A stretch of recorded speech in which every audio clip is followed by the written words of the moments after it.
আসসালামু আলাইকুম। আমি এখন রয়েছি কাশীপুর জীবননগরের যে কাশীপুর জমিদার বাড়ি।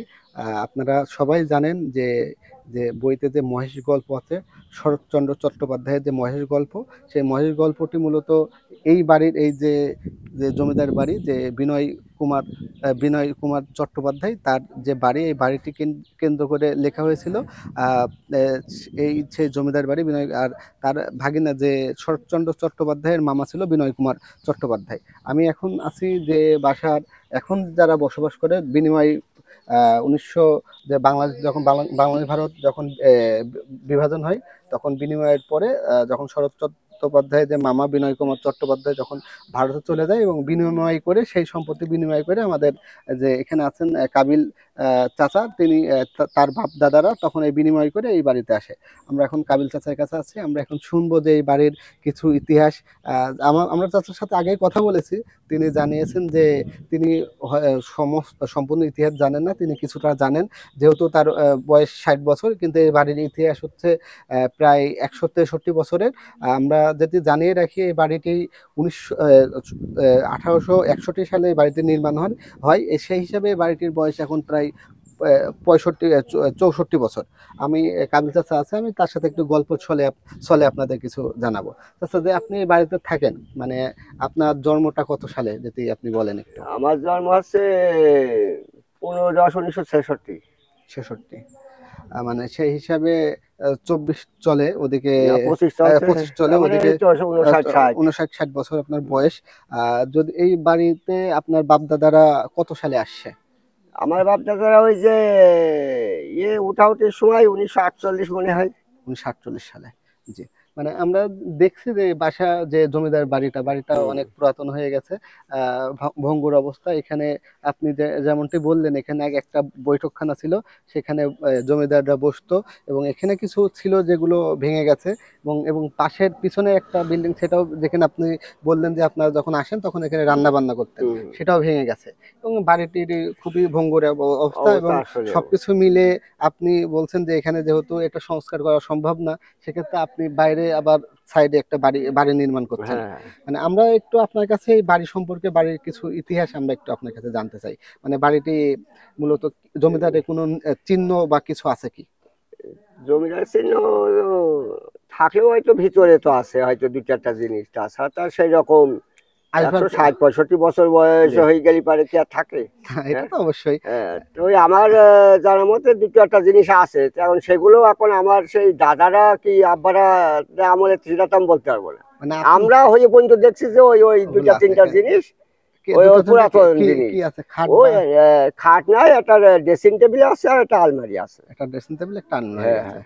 আর ও খাটটা পুরাতন সব জিনিস। পুরাতন। হ্যাঁ, ওই মানে কার আমলে সেটা বলতে না, পারছেন না, না হয় বা ওইটা তো আপনার দাদারা করেছে কি হিন্দুদের আমলে হতে পারে। হিন্দিতে আপনার ওই জমিদারের হ্যাঁ, হ্যাঁ। বিনয় কুমারের হতেও পারে। আপনি বিনয় কুমার সম্পর্কে কোনো এলাকার কোনো না গল্প ওইটা শুনেছেন আপনি? না, না আপনি কোনো সেইরকম কোনো গল্প শুনিনি। তারপরে ওই যে আমরা তো আর চোখে না দেখলে পারে তার হয় না।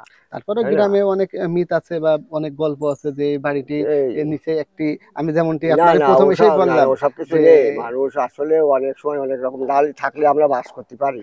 না, হ্যাঁ? এটা তো অবশ্যই আপনার থাকলে তাই। তাই না? তারপরেও তো ওই বাড়ি থাকাও তো এখন একা, একা রাত্রি তো এমনিই একটু, একটু, হ্যাঁ, যেহেতু পুরাতন তাই না? বাড়ি, পুরাতন হিন্দুদের বাড়ি বাড়ি। যে তারপরেও তো অনেক সময় অনেক রকম।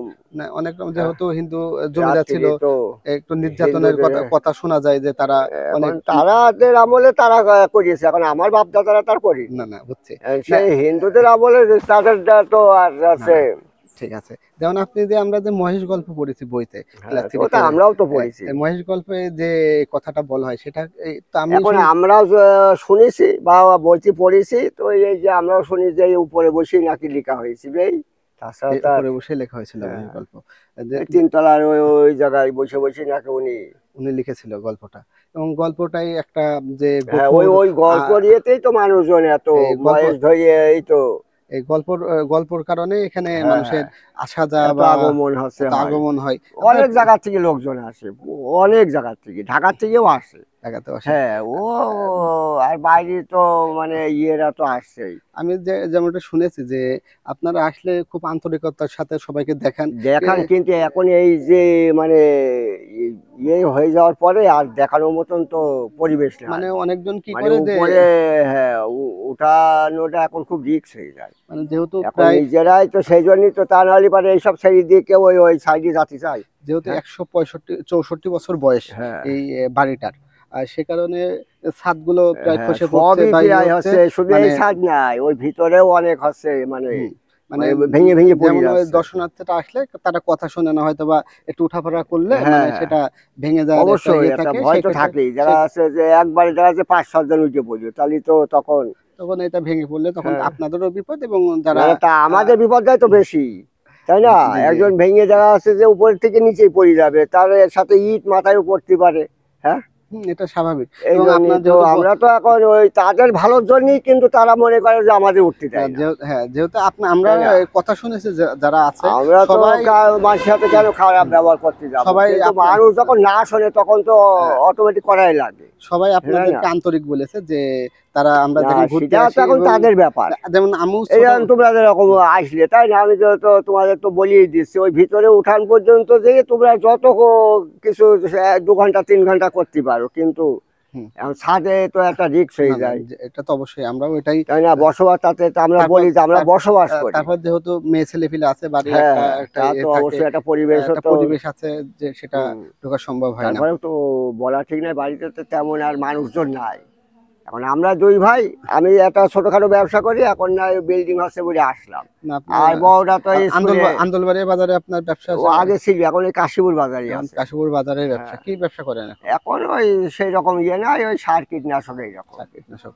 মানে এখন আপনাদের সম্পত্তি মানে আমরা শুনেছি প্রায় 1200 বিঘা জমি এখন বিনিময় করে আসছিলেন। এখন তার মধ্যে দাদারা আব্বারা কিছু জমি দিয়ে গিয়েছে, মানুষজনের এমনি তো সেই সময় দিয়ে গিয়েছে। সে সময় দিয়ে গেছে। এখন নিট আর কি 2 ঘর মিলিয়ে আর কি, যেটা সত্যি কথা বলা, মিথ্যা কথা বলা হয় না, এই 550-400 বিঘে জমি এখনো মানে ইয়ে নিজেদের ইয়েতে আছে। নিজেদের হয়ে আছে এখন হ্যাঁ, স্বাভাবিক। তাহলে একটু এখন বেশি হতে পারে, আর বেশি করে বলি আমার তো লাভ নেই, তাহলে এখনো তাই তো না? আপনারা জমিদার। এখন ওই মানুষই বলে, এখন ওই যে কথা বললাম যে হচ্ছে 4 বাপ, কিন্তু তার ছেলে পিলে তো 14-15টা, এখন এখন হচ্ছে জমিদার না থাকা যায়? না না আপনার এখানে জমিদারের বাড়ি বিনয় কুমার চট্টোপাধ্যায়, এখানে তো আপনার বিনিময় করে আসছিলেন হ্যাঁ, একটা জায়গায়। বিনিময় তো না ওইটা অবশ্যই। ওইটা ওইটা বলছি না, আমি যেটা বলি আপনার বাপটা দাদাটা দাদা বিনিময় করছিল না আপনার বাপ করছিল? তো এই দাদা আব্বারা তো একই, আপনার দাদা না ওই যে আব্বারা দাদা তো না না ইন্ডিয়ায় আমি থাকতেন। না হ্যাঁ ঠিক আছে, আমি ওটা না, কি জন্য বললাম কাগজপত্র না আপনার যে না, না কাগজ। ওইটাও না মানে আমি ওইটাও না ওই যে বললাম 14 ভাই ওই যে, কিন্তু আপনারা থাকেন তো 2 ভাই এই জন্য আমি বললাম যে কিন্তু আপনার ওই আমার আব্বারা তো 4 ভাই, হ্যাঁ। আর তাদের তো ছেলে পিলে আছে, তারা তো অন্য জায়গায় চলে গিয়েছে। মানে এই বাড়িটাই মূলত আপনারা 2 ভাই আছেন হ্যাঁ, জমিদারটাই, বাদ বাকিগুলো বাইরে হ্যাঁ, আছে। হ্যাঁ, বাইরে এই যে সামনে একটা আছে। হ্যাঁ না আমি ওই ওই আবার আমি ওখানে হ্যাঁ চলে না যাবো, আমি ওইটা আমার আরেকটা ভাই আছে রাস্তার ওপারে, মানে সেও এই জমিদারেরই তো। হ্যাঁ, সেইটা আমিও যেরকম মালিক, সেও মালিক, হ্যাঁ কিন্তু সে জায়গা আছে যে চলে ওই গেছে যেহেতু পুরাতন চলে বিল্ডিং। গেছে, এদিকে একটা চলে গেছে, এখন আমিও বেরিয়ে যাচ্ছি, তো এইরকম। এখন আর আপনার ভাই হাবিল যেটা হ্যাঁ, সেটা হ্যাঁ, বর্তমানে সে এখন বর্তমানে আছে ওই সাইডটায়, তার সাইডটা এখন বর্তমানে একটু ভালো আছে। একটু ভালো আছে। হ্যাঁ, এখন আপনার সেও সাইডটা চিন্তা ভাবনা আছে যে এই কোলটাই হয়তো ভবিষ্যতে। যে যেমনটা শুনলাম আমরা যদি বলি যে মহেশ গল্পর যেহেতু ইতিহাসটা বইতে লেখা আছে, গল্প বাড়ির ইতিহাস সেভাবে লেখা নাই বইতে মহেশে, কিন্তু এখানকার যে জমিদার বা সেই সময় মুসলিম যে হচ্ছে গিয়ে গফুর এবং তার মেয়ে এবং একটি গরুকে নিয়ে যে কাহিনীতে মহেশ, সেই গল্পটির কেন্দ্র এখানে ছিল। আমি হাবিল চাচার সাথে যেটা কথা বলে কাবিল চাচার সাথে কথা বলে যেটা জানলাম যে তিনি শুনেছেন যে এই বাড়ির যে 2 তলার উপরে বসে শরৎচন্দ্র চট্টোপাধ্যায় তিনি তার মামার যে জমিদারির যে বিষয়টি এবং তার কিছু অত্যাচার যে বিষয়টি তিনি সেটি তার গল্পে ফুটিয়ে তুলেছেন। আজ এই পর্যন্তই ছিল, আর একদিন আপনাদের সামনে ফের অন্য একটি গল্প নিয়ে হাজির হব।